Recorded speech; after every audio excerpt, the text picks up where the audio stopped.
Once held audiences in its thrall, but then fell silent, doomed to a future gathering dust.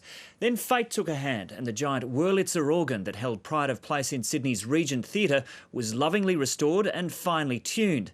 Now it's been placed on the register of the National Trust just in time for Christmas.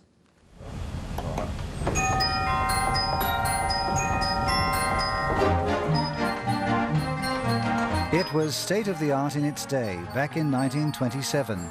It has all the bells and whistles. It's the only one of its type in Australia, and it still blows an awful lot of air. It is a bit nutty, I must admit, but at the time when I first saw it, I thought it was in danger of obliteration. The Wurlitzer is the kind of organ played live to accompany silent movies.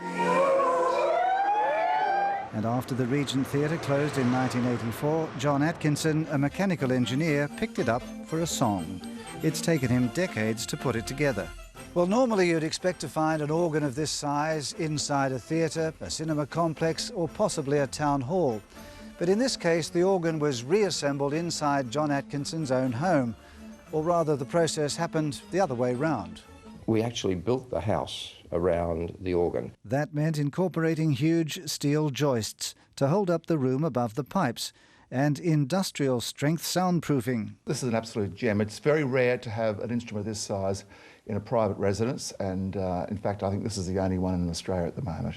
And finally, it's now on the register of the National Trust. It's a matter of recognition. We want people to know that these organs didn't die out when the big picture palaces were demolished, that they still exist.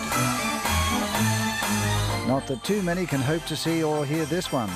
A packed house is 80 by invitation only. Jeff Sims, ABC News, Sydney. Let's take a look at the weather now with Mike Bailey. Thanks, Joe. Good evening. Some rain's expected in most areas over the